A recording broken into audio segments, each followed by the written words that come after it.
All right then. Yeah. Shall we go? Okay.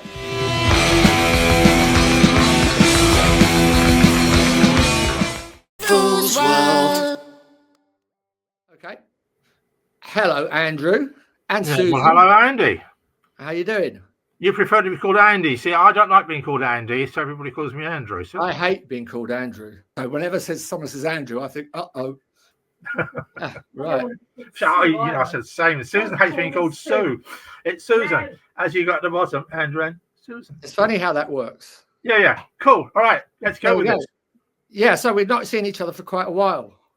Well, it probably never since 77.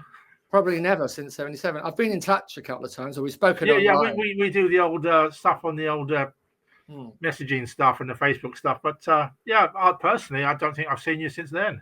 I've sort of followed your career path since the days of the Roxy with the fridge and all of that kind of thing. But other than that, I don't really know too much about what you've been up to.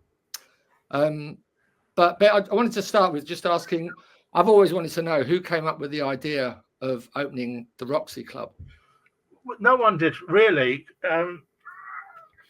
It was really by accident. See, I mean, a lot of things happen by accident, and you just really go with the flow. With our situation was very, very simple. I was managing Chelsea when Gene October was the singer. Right. And they'd already had booked a spot at what was called Shagorama's. Right? Because Gene knew the owner. It was an old gay bar, wasn't it? Yeah, so it was a sort of a seedy. There's a seedy gay bar and on the edge of Soho. So David Bowie went there. That's a claim. Yeah, David Bowie went with there. Jane County. With Jane County. When he was Wayne. Yeah. Oh right.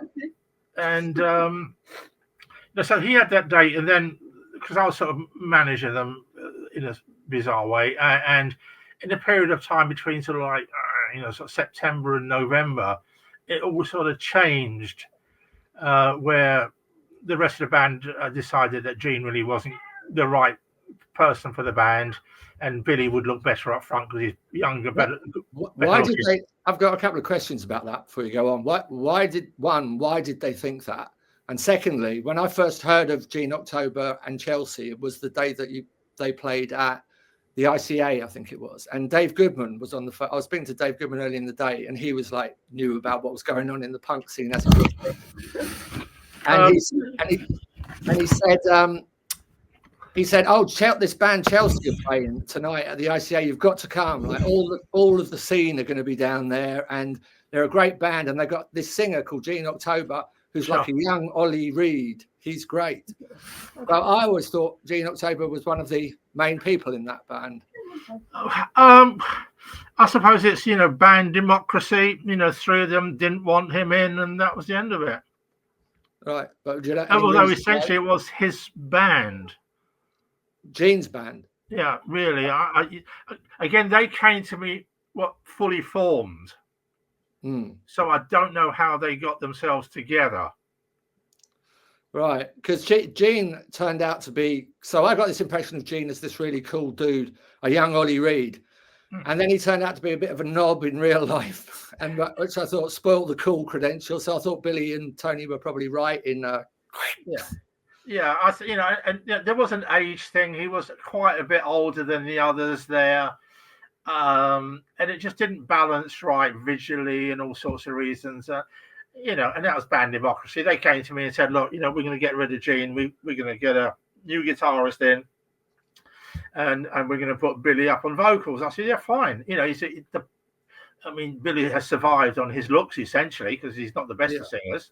He's not the best of singers, is he? I've noticed that his voice has got a lot worse, or it's more noticeable now. Yeah.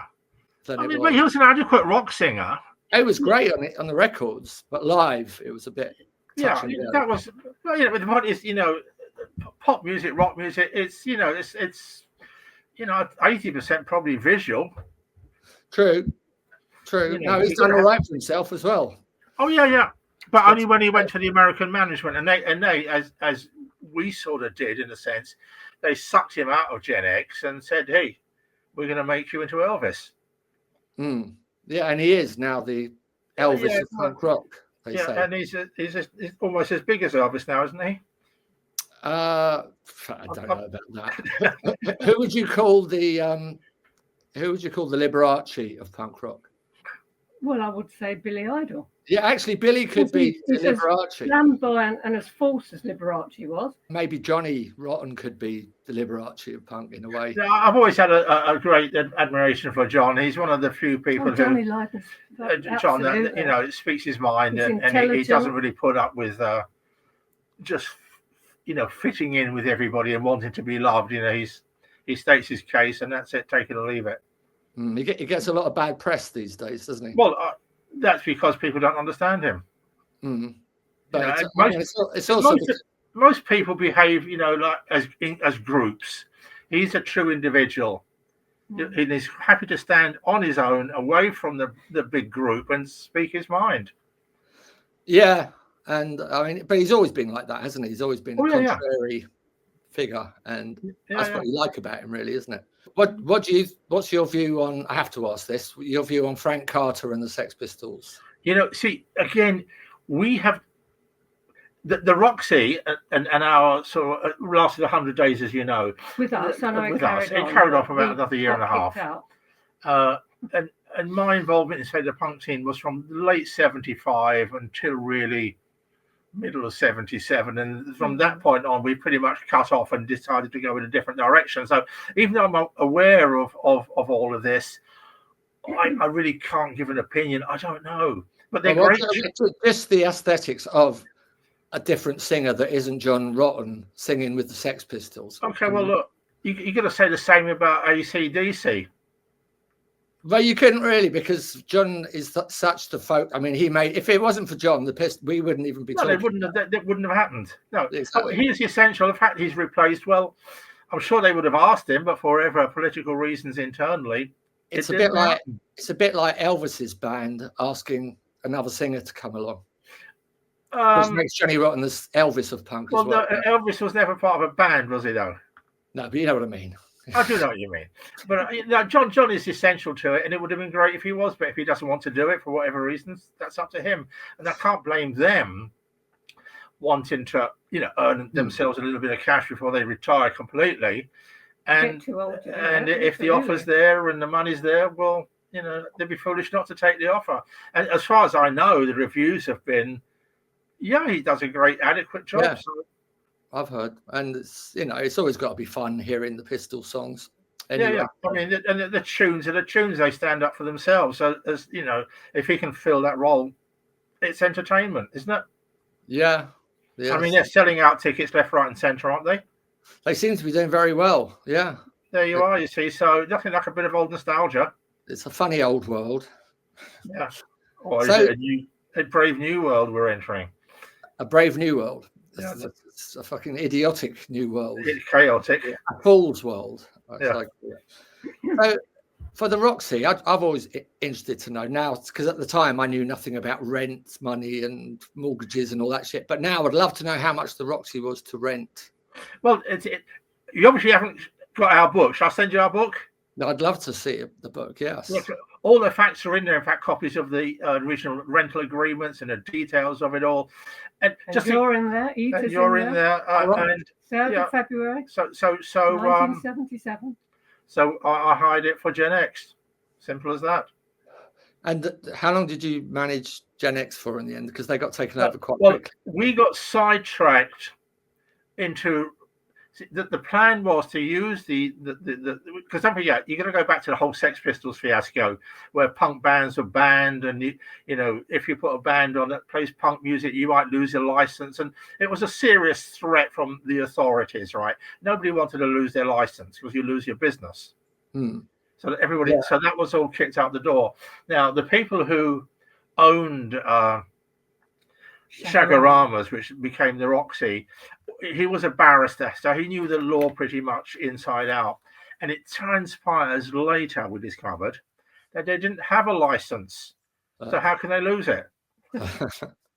So he couldn't care less. Itself, really. So he was just looking at the money that was coming in the door. Right. So we didn't know about these things, as you just said. I didn't know about licenses. We didn't know about VAT. I didn't know about rent. We gave the guy We just had 150 the quid, and that passion. was the end of it. Is that how much the rent was? That was I think that was a hire for the one night, Right.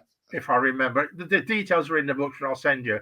So 700 quid a week for a club in Covent Garden is pretty good going. Oh, well, you say that, but you got to remember it's it's 150 quid. No, that's for the night.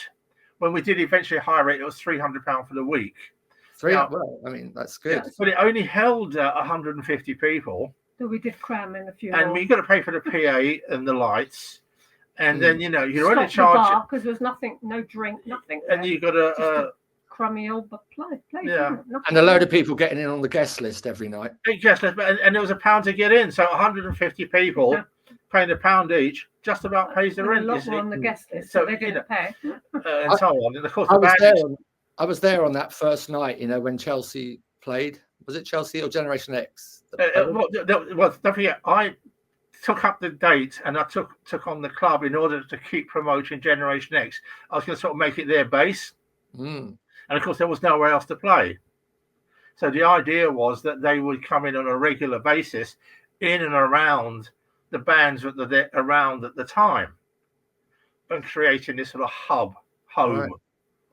That would have made, I think Generation X could have played anywhere because they were kind of a friendly punk band. If that was the Sex Pistols base, that would have been brilliant. Malcolm wouldn't allow them to play, would he? He wouldn't let them play. I always wondered why they never played. They wanted to, but Malcolm didn't want to. Yeah, they all wanted to play. They asked me, so and it blows the myth that punk has been banned all across the country. We said, please, and he just wouldn't, would he? Well, Malcolm didn't like anybody else getting any credit. No, exactly. So the fact that the Pistols would have played the Roxy, it would have been obviously the cherry on the cake, but without his involvement. So he was. We all know about Malcolm. Malcolm McLaren would talk of people. He rewrites the story to suit himself, but who doesn't? Well, not all of us. So the point is, we put it on. So the opening night was Gen X and Susie Sue. Well, the two promotional nights. We didn't open officially to the 1st of January. But that was right. See, that was mid-December. So January. So Gen X and Susie Sue. I didn't get the book. It's got all the dates in it. Okay. So Gen X and Sue. That was it. You see. But before we did the first, the actual first date, I was handing out flyers in around, the shops and Soho and all the rest of it. And we went up Wardour Street, and I bumped into Malcolm, who was standing outside the Ship. And with him was Lee Black Childers, which we didn't know. And I just said to, Malcolm, hi, because, I knew him, obviously, because I worked for Vivian. And here's a flyer. Come down to see them and all the rest of it. And he said, "Oh, this is Lee. He's a manager of Johnny Thunders and the Heartbreakers." And of course, they couldn't play anywhere because the tour had fucked up. They hadn't been paid. Malcolm hadn't paid them, and they were standing there long faced. And I said to them, "Well, do you want to play?" And of course, they jumped at the chance because they're musicians. Of course, they wanted to play. So I quickly thought, right, okay, if I have Gen X next week, which is the launch date, and I put on Johnny Thunders the week after, then I can put on Gen X the week after that. Right. So Gen X get a double bite at my promotional abilities there, knowing full well that obviously everybody will come to see Johnny Thunders. So I can make an announcement on the Johnny Thunders night that Gen X is next week. So that was the plan, which worked really well. So I negotiated with Lee on the street, Wardour Street, a fee. He said he wanted 100 quid, which was like, not possible, it just wouldn't have added up. We didn't have the money anyway. So I negotiated him down to 30 quid, which I know doesn't sound like a lot, but it buys you beer and drinks and a bit of a bit of expenses. And he said on condition that I gave him 15 quid there and then because they had no money, nothing. So we went, in those days, it was the first credit card that had come out. So we had what they call an access card. It was one of the first credit cards ever. So I went to the local ATM machine, took out 15 quid, went back up to the Ship, gave it to Lee, and that was the booking done. No paper, no contract, nothing. Just a handshake. And I'll see you on the 21st. That was it. I was there that night. Well, it was a cracking night. Oh, it was a fabulous night, that one. Yeah. They wouldn't Yeah, get So that encouraged us to carry on. Then I did the Gen X dates, and over the Christmas period, I was negotiating flat out with the barrister, and it was we're talking pre-internet, so there's no immediate connection. It was like mobile phones, letters, phone calls, and so on. And when we did it, so we opened up on January the 1st as us, meaning Susan, myself, and Barry Jones, who was a partner. And we opened up the Roxy proper, and that was with the Clash, who jumped at the chance. That was a great night. That was great.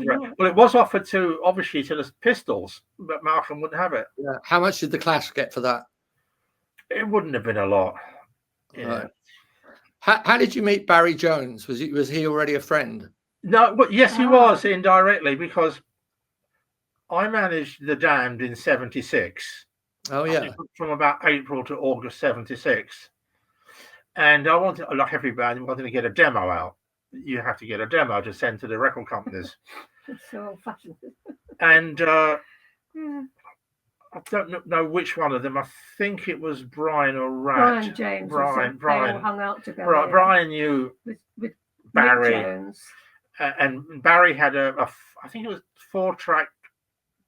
Tape machine, a TIAC, because they were squatting in this big house in Nottingham, just Major Vale. He disputes he was squatting, all right, but anyway, he had a flat. It looked like a squat, put it that way. It was a mess. Rock and rolling, and it had the old-fashioned coal hole underneath the front staircase, etc., which he'd converted into a studio. And it was like him, the tape machine, and one person. That's how big it was. So we did a demo there. I've actually got photos of the demo the day that we demoed. Good photos of the Damned. Has it ever been released in any form? No. All right, I'd like to hear that. Yeah. We'll discuss it. I mean, obviously at some stage it could be picked up. I mean, they're actually not bad demos. They're very clean, they're very crisp. The rawness of the and you've got the rawness. Yeah. So I still got that. So that's how I got to know Barry. We rented his studio to do the demos, and we didn't have, we didn't have any money in those days. No one had money. Well, I had a job, but so we couldn't really afford to hire the premises, because the barrister who owned the Shakeramas, then the Roxy, he wanted his money up front. And as it happens, we were in Covent Garden. I thought it was Portobello Road. No, in Covent Garden, because we were just, I'm in an hour where we can get some cash. I bumped into Barry, just literally walking down the road. It's, oh, hi, how are you? And like a very young Jimi Hendrix with a bandana and a long coat. Because there's a lot of he's just went to the one of the guitar shops nearby, and we were chatting, and he said, "What you doing?" I explained, "We're trying to get some money," and he had a No, he didn't. Was it a Strat? I think he had a Strat. I can't remember. He had a very valuable guitar. So he agreed to hock it, and we got 150 quid, which was to hire the place. That's not bad. 400. Yeah, whatever. We hocked it. So he could fund for the moment, so we could, on the condition that he took all the money off the door to get his guitar out, which we managed to do in time. And then he remained a partner throughout. He did. He remained a partner, but Barry's direction. Barry as a musician, he wanted to be on stage a guitarist. He'd been with the Flowers of Romance, was that? Or? Well, later on, this is funny. When I was in LA in the early 90s, I noticed that Barry was playing at some club there in a band called Man Ray Man, and so I got in touch with him and I went along to that. And that was the first time I've seen him for quite a long time at that point. And and I didn't realize that he was so into like being in a band at the time. I always thought he was one of the Roxy staff kind of thing rather than a musician. And he was good. Very, very Johnny Thunders. Well, see, Johnny Thunders was his idol, and as everybody, wasn't it? Mick Jones, he went to America in 1978 or 9. I can't remember exactly. And he decamped out there, joined up with Johnny Thunders, went on tour with Johnny. He did, quite a lot. There's footage of him on YouTube. And Steve Dior, how does he fit into that? Steve Dior was part of his camp, meaning his camp of people, friends and followers. I would often mistake Steve Dior for Johnny Thunders. I always think, oh, there's Johnny. And well, no, they were all besotted with Johnny, all of them. Yeah, they were, weren't they? Right from the New York Dolls onwards, and other things he did. So for him to play with Johnny was his dream come true. But by the time he got to play with Johnny was just so smacked out of it. He wasn't really, at his best. Yeah. Yeah, that period of time, though, when they played at the Roxy Club, when Lee was managing and when he was on methadone and not really doing that much junk, he was so together then. I thought that's the most together time I ever saw Johnny Thunders, but then he soon changed into...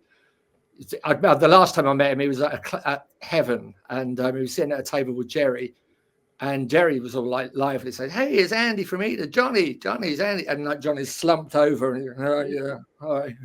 Yeah. As I said, once we'd finished with the Roxy, we had vowed that we wouldn't get into a situation where someone else was controlling us. Meaning, the guy who owned the Roxy, we were on a sort of like a weekly lease essentially, so he could get rid of us any time. And in fact, he did eventually get rid of us in April. Yeah. April that year, 1977, is because physically kicked out the door. Yes, best day. And so we thought, because we built it up after a lot of aggravation to get to the point where we were maybe considering earning some money out of it, because we hadn't earned anything, obviously. So we said, next time we do this, we're going to do it properly. Because we learned a lot in the meanwhile. But it lasted only for a few months, didn't it? The Roxy. Well, with us, it lasted for 100 days, which was until the 23rd of April. Did you know anything about the guy that took it over? Oh, that would be John McDonald. No, it wasn't John McDonald. It was that strange guy. Oh no, I'll tell you what it was. Philip St. John, Johnson. Yeah, something like that. No, Kevin St. John. Kevin St. John. Who was a crook. He was a thug. Weirdo. He was really. I could tell you some stories about him. Yeah. It is definitely. He loved Rita. He really, but not for our music. You know what I mean? Yeah, no, absolutely. It was a nasty bit of work. Anyway, we didn't know what was going on, and we had some really good nights because we were recording the album. So we had lots of bands coming in. It was really busy, practicing and so on. And the owner, who was a barrister, like I said to you, it turns out that he was a criminal barrister. Okay. So he knew all the crooks because he represented them. Now, the barrister was gay. He was Swiss. Kevin St. John is what I call a prison gay. He will go with the boys for a bit of a fun. And I think that's how he knew Gene as well. Right. Okay. A murky little world, yeah. The murky little world. Anyway, we didn't legal, so they had to be. We didn't know it was murky. Not it was just they just were murky. He propositioned me and Dee generally. Oh yeah. And, yeah. So I think they're all into young boys, innocent boys and stuff. But we didn't know him. But the barrister brought him down and sold him the idea. Hey, look, if you want to rent this club, etc., you can have it. We didn't know that. Anyway, we got kicked out. Kevin St. John went in there thinking, oh, this is fabulous. All these young boys and the place is full of money. But of course, it died the minute we left. I played at the second Roxy 2. I played there after you left, and it wasn't the same thing. It was horrible. No, it wasn't. There was no the vibe was all gone. Completely, yeah. And then we and that's what I said, because we liked what we were doing. We enjoyed what we were doing, and we are naturally what I call protective to people, customers. There's lots of young girls in there, and we sort of kept an eye and made sure nothing terrible went on, and so on and so on. Well, I'm pretty sure that never happened when the next lot came in. They would have been taken advantage and left, right, and centre. There was blood up the wall as well. They really did slash their wrists. There was always blood in the sink in the loo. Blood up the wall. There was a lot of underage drinking, like me and all of my friends and the band and other friends that we had coming down there who all didn't ever get challenged. Did you ever have any problems about that kind of thing? No, but again, we were unaware of the terms and conditions of licenses and so on. And as I said, they didn't actually have a license anyway. Our view, we were there to promote the band. We weren't really there to run a venue. But that's what we all got sucked in. We decided we like running a club more than managing bands because they become really tiresome. Yeah. Gimme, gimme, gimme. Yeah. So we like putting on the show, different show every night, different band. The staff come in, set up the bar. Loved it. Right. Then the next night's another show, and that's what we decided we preferred than band management. And so you did dabble a bit with Wire and a couple of other people. Because didn't last long. because obviously we all give attention to Gen X never saw the bigger picture, meaning that if I could establish the Roxy as a, the punk venue, which it was, then them playing there by association could be built up and exposed to the press and all the rest of it. But in the meanwhile, John Ingham, who used to write for the Sounds, yeah, John Ingham played, and who was he had a partner. Yeah, they were talking to what's he called, James, who's the Tony James. They were Tony James, that one, who's always up for an angle. And they were talking to him, and they just said that they, leaving me and all the rest of it. And I said, fine, forget it.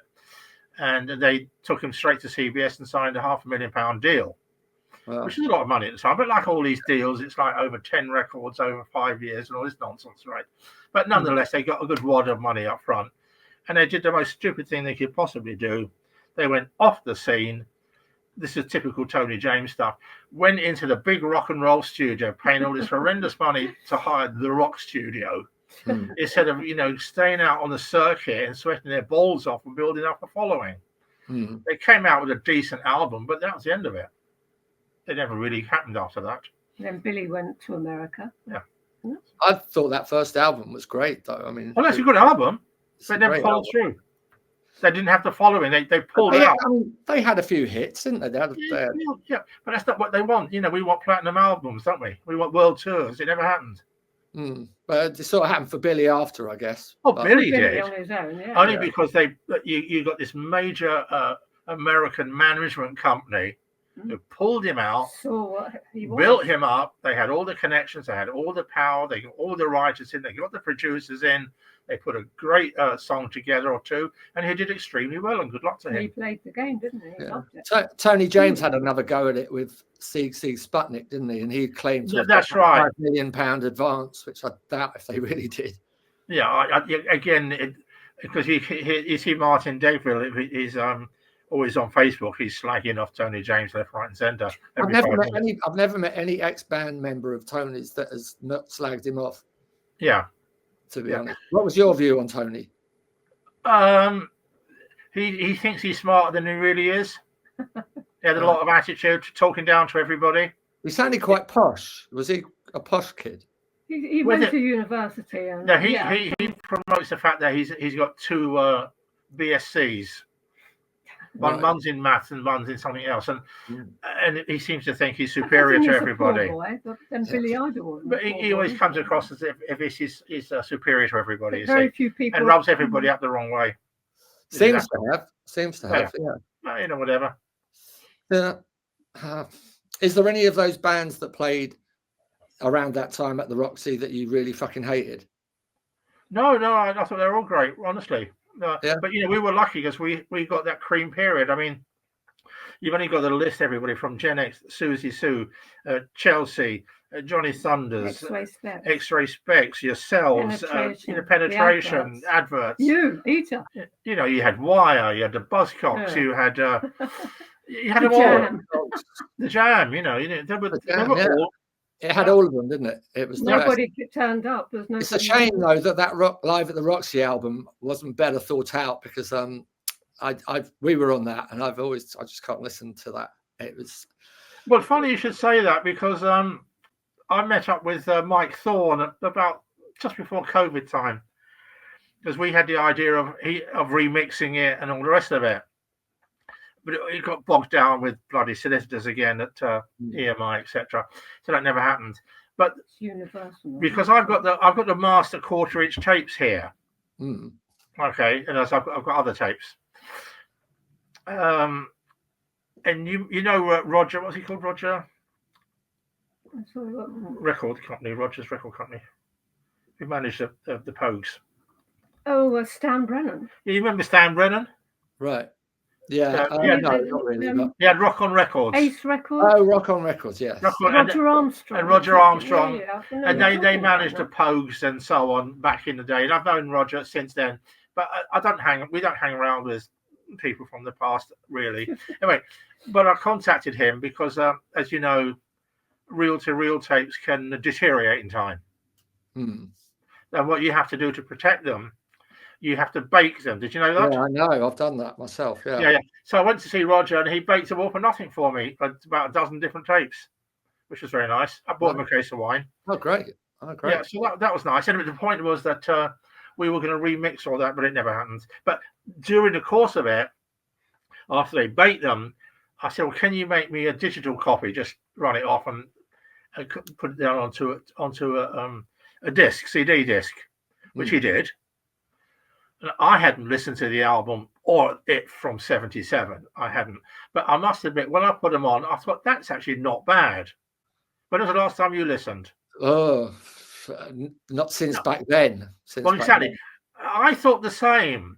But when I listened to it, actually, this is actually a really good, rough and raw recording of that time. And it really stands out of that time. And it's not bad. So do have a listen. Crank it up, obviously. I will try listening to that again. Yeah. But I always like the sleeve because I thought that was quite a that was a photo done. There was a friend of Barry's called Jan Redjashek, I think his name was. And I think he took that picture. And it's after...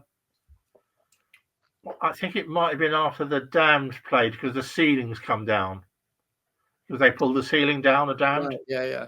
So it's done after that. Remember that time NBC film crew came down and we were playing and the Damned wanted to be filmed by them, so they supported us as the Softies. And there was a big crew down there, and Led Zeppelin came down, Robert Plant and Jimmy Page. That's right, yeah. That was a funny night. That was that was hilarious. And also what happened that night, because it was rammed, as you know, on every night. There's 400 people. And we were squeezing them in because they were there, and two, we needed the money, and it's more exciting when it's packed out like that. Anyway, so they came down. I didn't know that they'd come down. Oh, Led Zeppelin. Because we were running around and sorting things out, issues and whatever. So you don't actually have time to watch the show. But what I did manage to get down at the back, and I saw they just finished. The Damned had just finished their set, and everybody was in uproar. This 20-stone fat guy got on stage with check shirt, long hair, overweight, and he started playing Rat's drums. Well, Rat was furious. He jumped up and the security, I say security, two fat blokes we had on the front door. They got up as well, and they chucked him off. This guy that was playing the drums.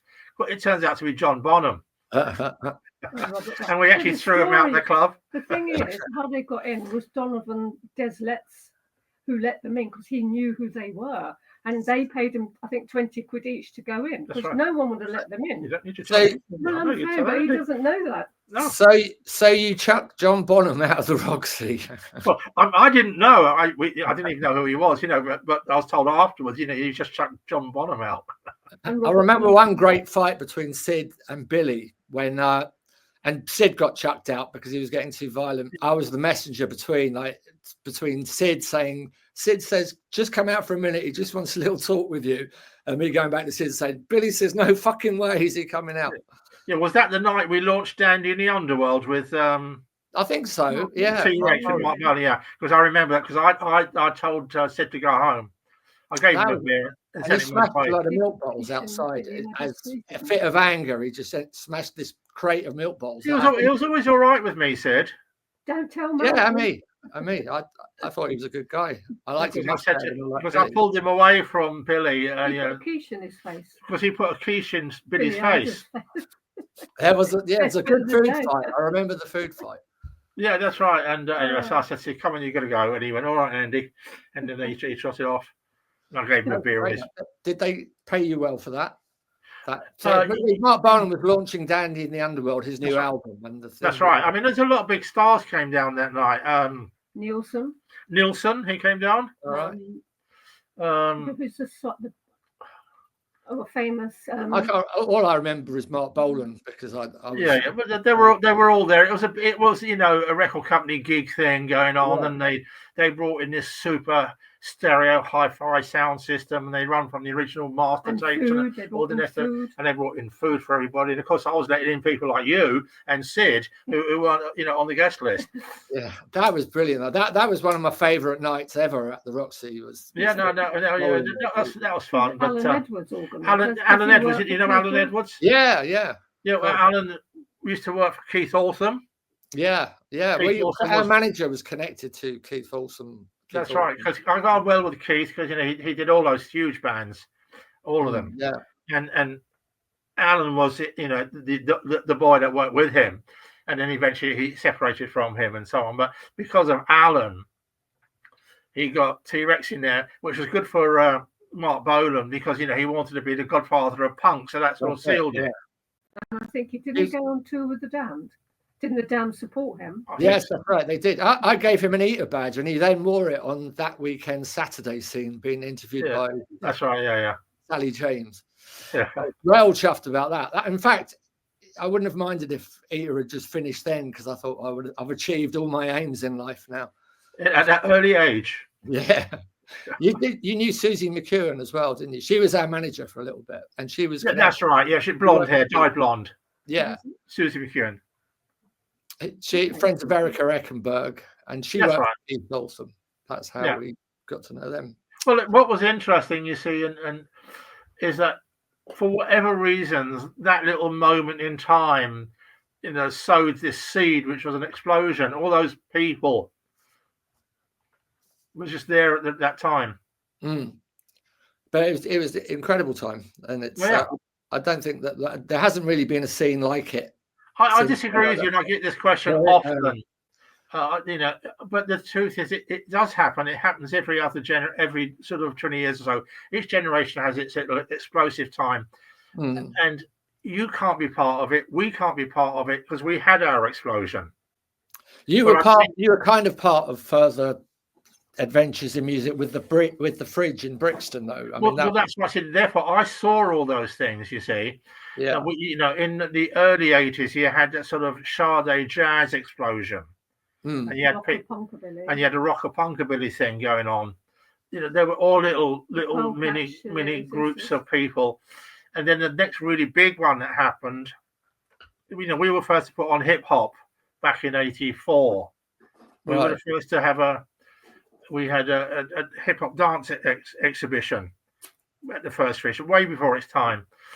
We were the first to do house music in this country back in 87, 88, right, on a big scale. And then that exploded.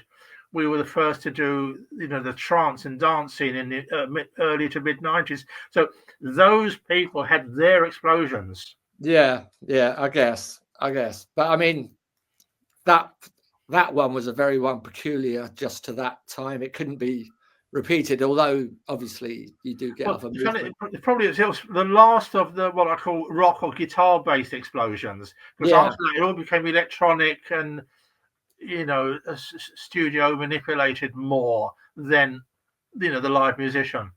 And sometimes some people try to make a comparison with Britpop, but I think that's a bit of a stretch, really. That was a manufactured shit. Yeah, some of the music wasn't bad, obviously. The Gallaghers and stuff, and the Blur and so on. Yeah, they were fine. Oh, the Smiths, yeah. And the Smiths. Do you like Morrissey? I like the Smiths. I think loads of people do. Yeah. Do you like Morrissey as a character? Yeah. Do you like his the way his solo career has panned out, and he's become kind of isolated? But I like the Smiths. I don't like Morrissey.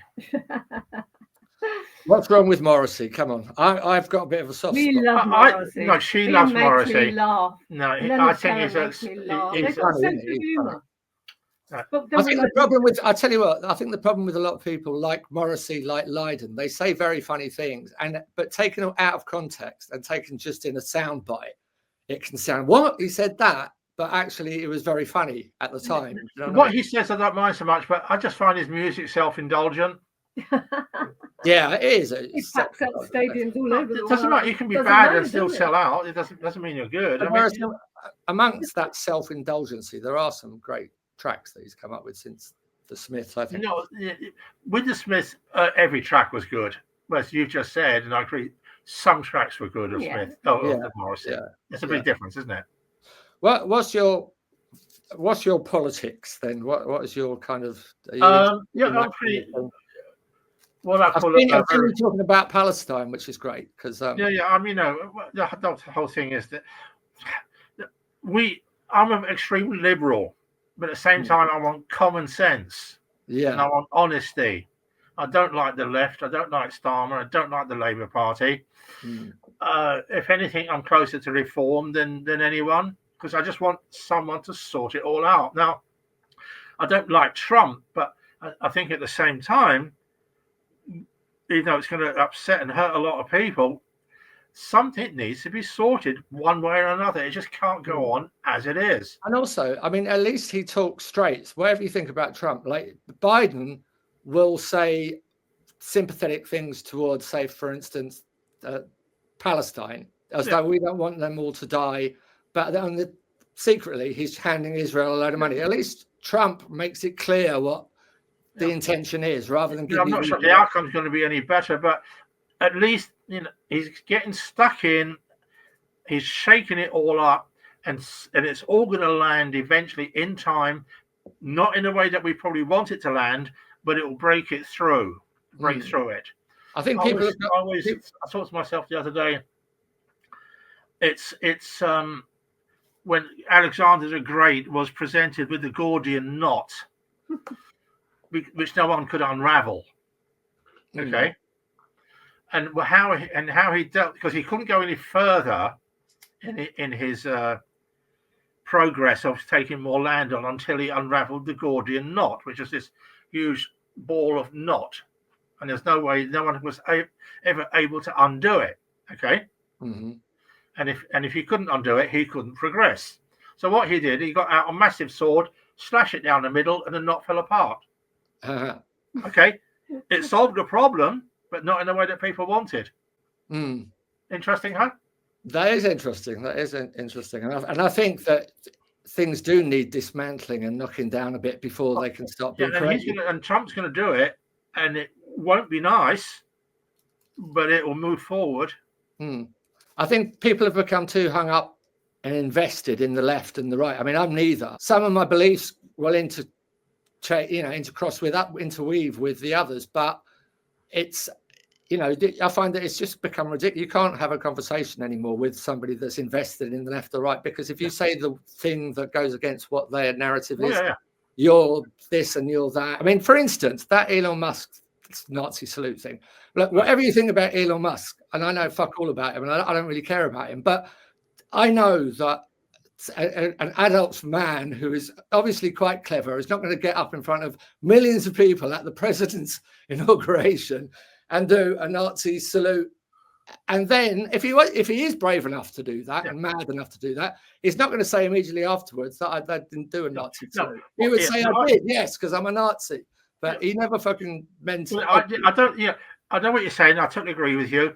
It was none of those things. It was more on the sort of like acknowledgement, hail Caesar, or I'm here. I support you. Like that, and he should have gone like this instead of like that. But you don't need to be Einstein to know. But that's not I put my hands up in the air like this sometimes, and if I did that now, suddenly people are saying I'm doing it. You should get rebellion. It looks like a fucking Nazi rally, we were up there about 6 years ago when we launched our book, because they wanted us to do a speech and stuff. I bet, yeah, it's all good fun. I thought it was colourful.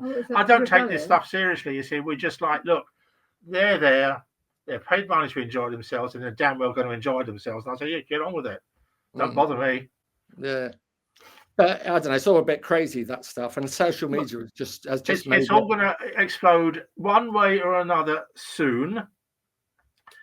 And as I said earlier, it's not going to be pretty, and it's not going to be nice, and but it'll move forward. Yeah, I'm I mean, I've been my dad, as I said, is Egyptian, and he has been big on Palestine ever since I was a kid. So I was kind of brought up in that, and then I went to Israel once in the 80s just to visit, and they detained me because of my name. My surname fitted in with the names that they don't like, an Arab name but specific. And they then put me on a plane and sent me back, and that's when I first woke up to what the fuck is going on in Israel. Yeah. And ever since that, and in those days, it wasn't a popular cause. It wasn't like it is now, which I'm really glad it is like it is now, because back then no one really knew enough about it. And so, you know, I'm quite invested in an outcome that works, and I find it appalling what's been happening, really beyond words.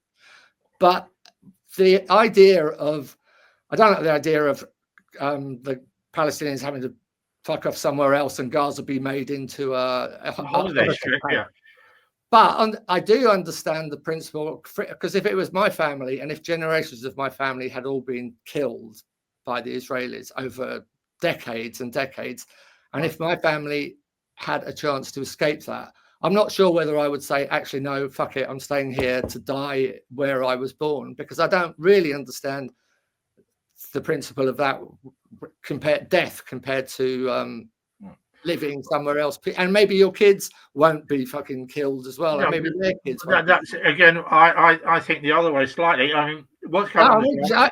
I'm not saying I actually think that, but it's whatever gets sorted out here, one way or the other.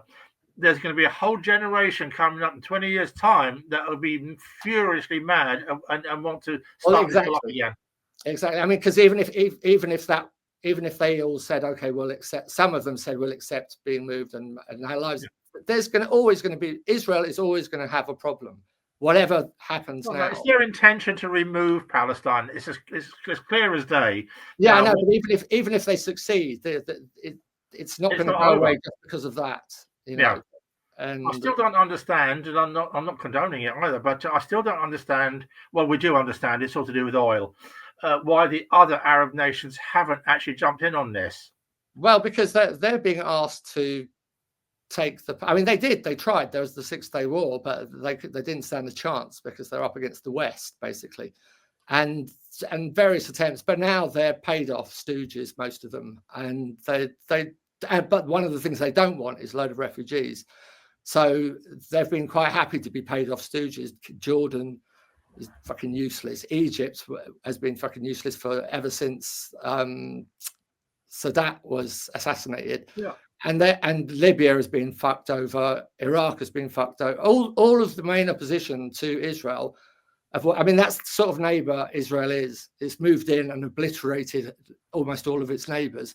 And now it wants to kill the remaining ones whose land it was.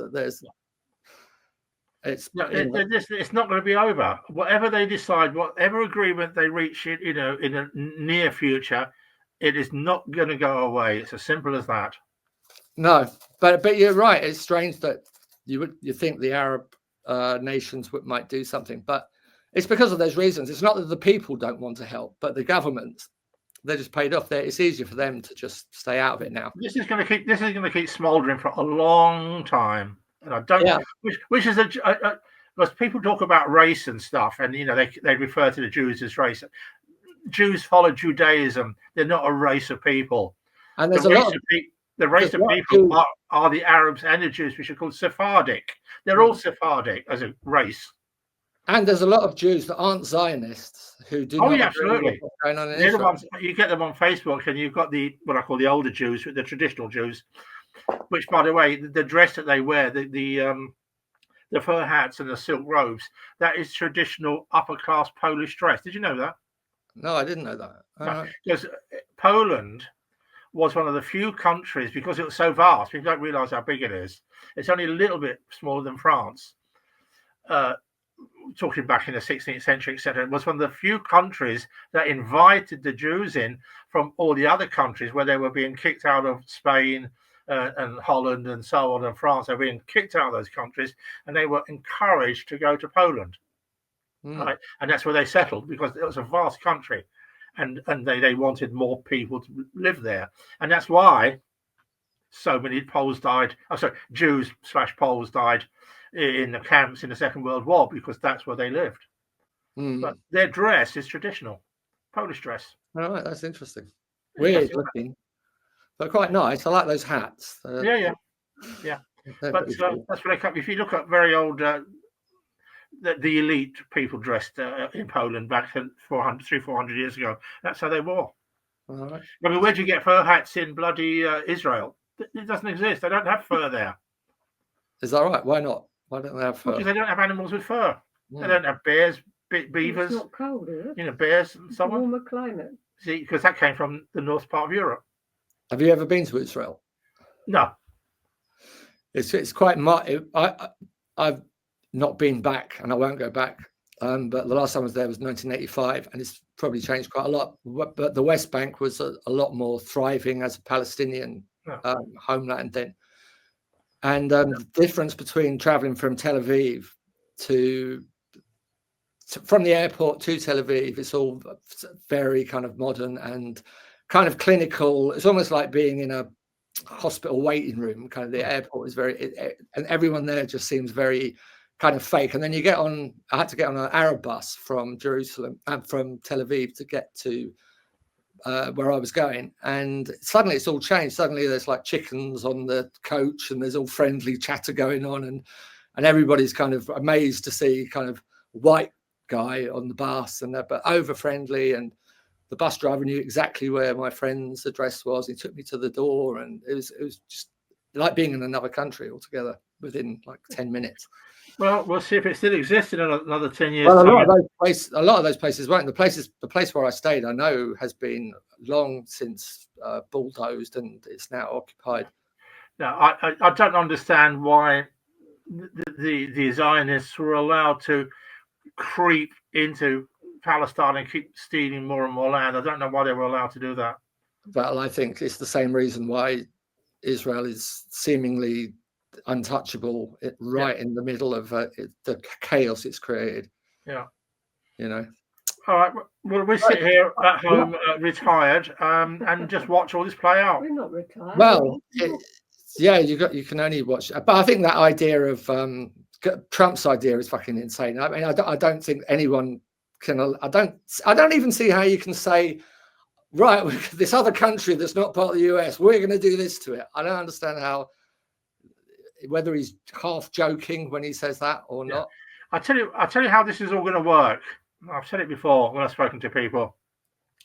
What you've got here is Trump, Putin, and Netanyahu. They're all thugs, and they speak the same language. See, I have less of a problem with Putin than I do with Netanyahu. That's for fucking sure. Yeah, but the point is their mentality. They're thugs and bullies.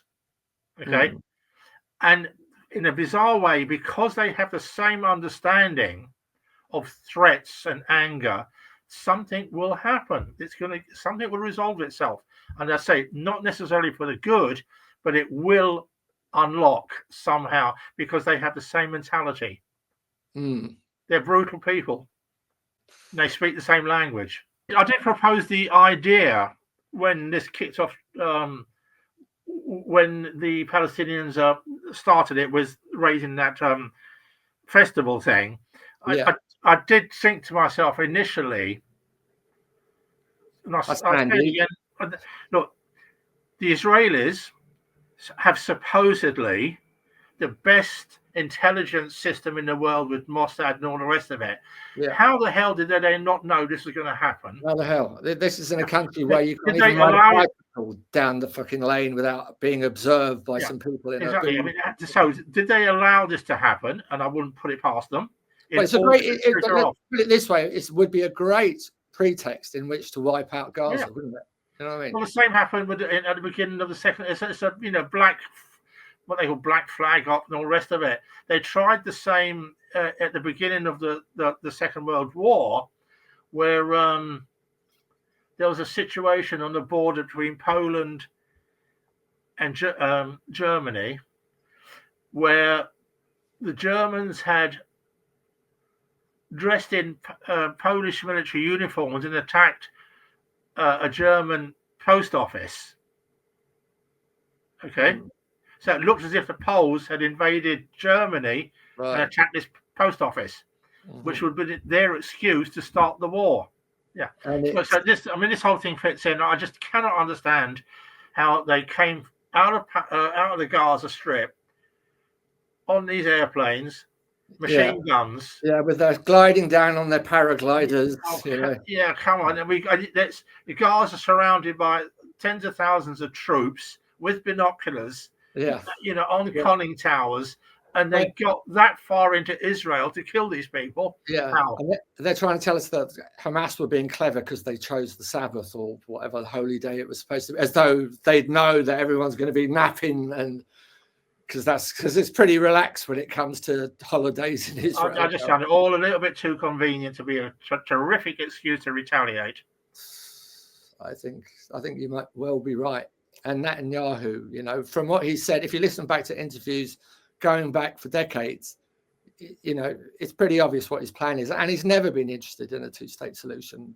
And British know, and the West knows that it's not a two-state solution they're ultimately going to have. But they would like it to be done slowly and quietly rather than all like this at once, It's all a bit... convenient. Isn't it? All right, one more question before we leave you. I forgot to ask this one about Acme Attractions. All right, yeah. Can you tell us? What is there any connection? Well, Susan is the connection.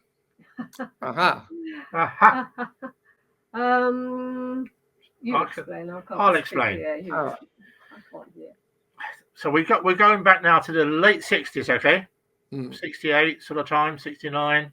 Susan was in what they call a crammer college, because she didn't have enough good passes in GCE to get to university. So you would get often sent to this sort of like what they call a crammer college to pass these exams. All right. Now, John Crevine was also at that college because he couldn't pass exams. He was in a public school. He was a public school. John comes from a very wealthy Jewish family in London.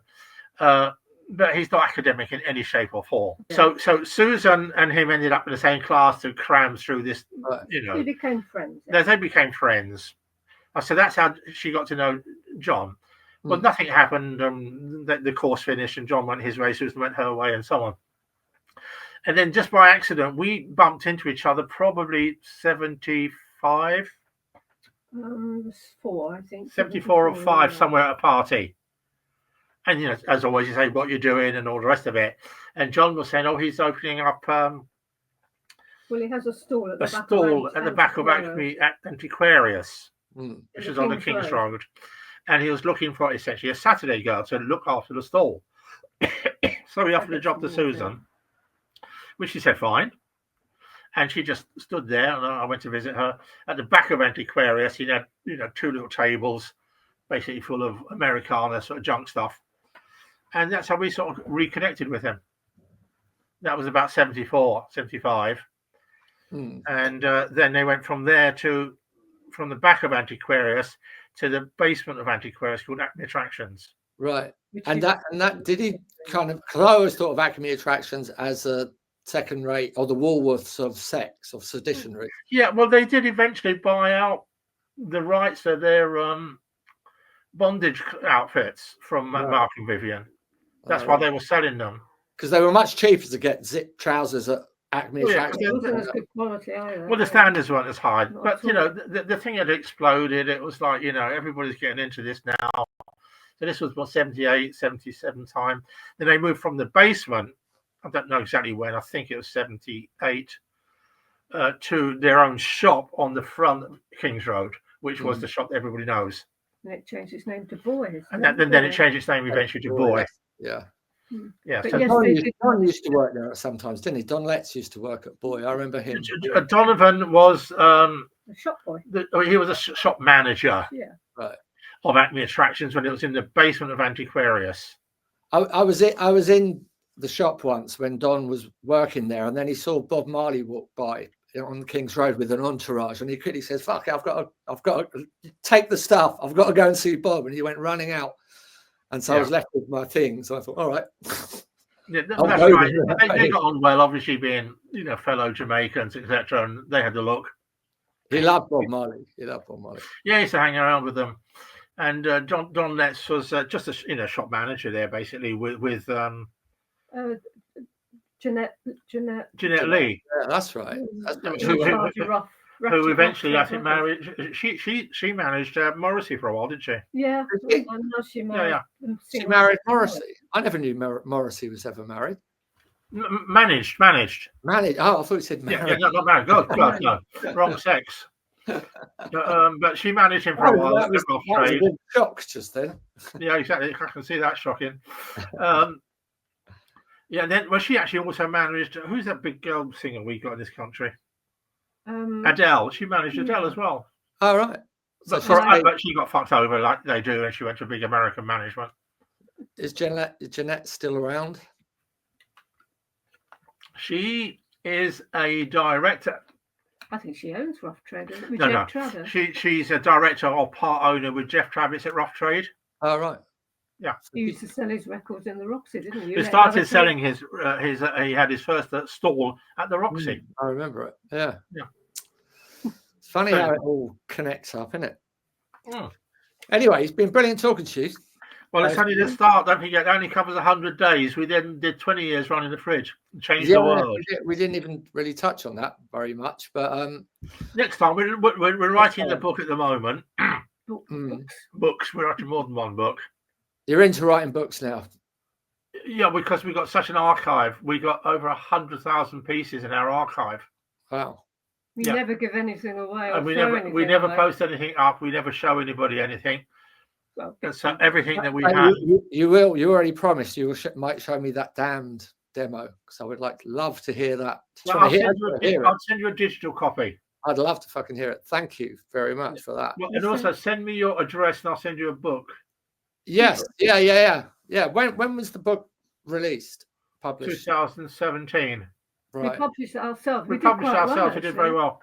Oh, right. Nice. I've always been through a publisher and I've always ended up, No, we had a lot of publishers come to me, saying, because I gave them an outline of, because the way the way that the book world works with Discovered is that you go there and you pitch an idea, and you might give them half a dozen pages of the first chapter, and then they'll buy it and advance you money, etc.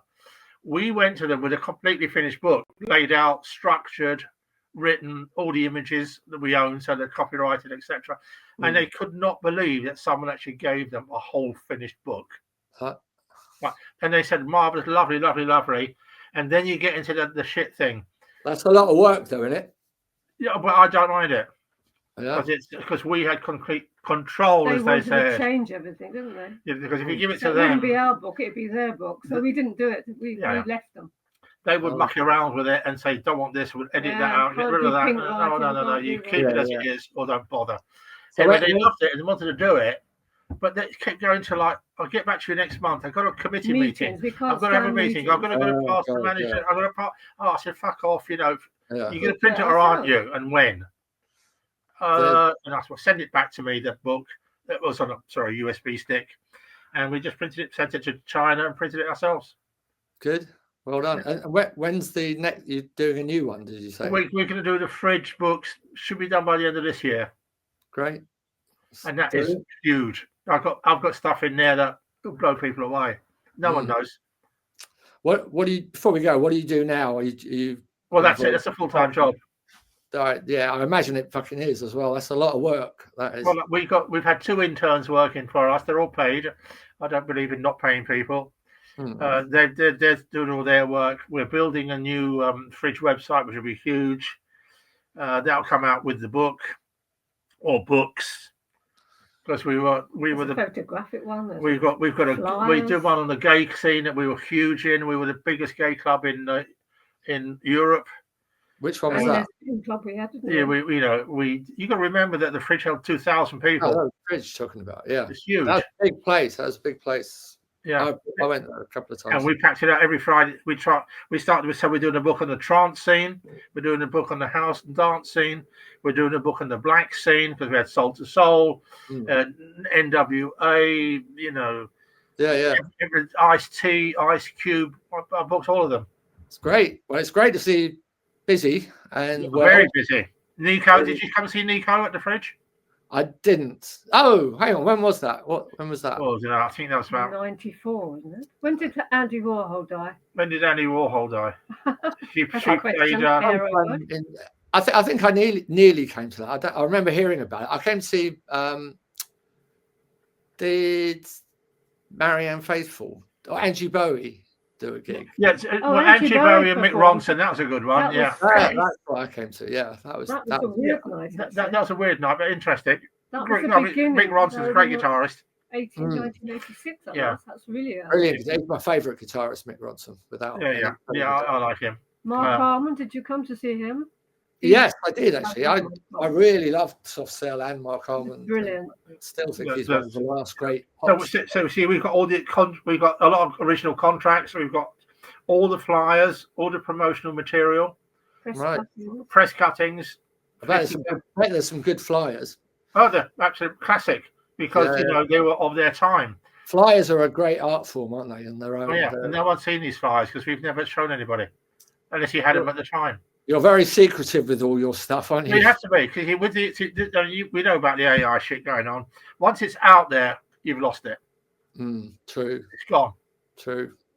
And so, although I was searching for a program which I could insert into our website, which stops AI searching it.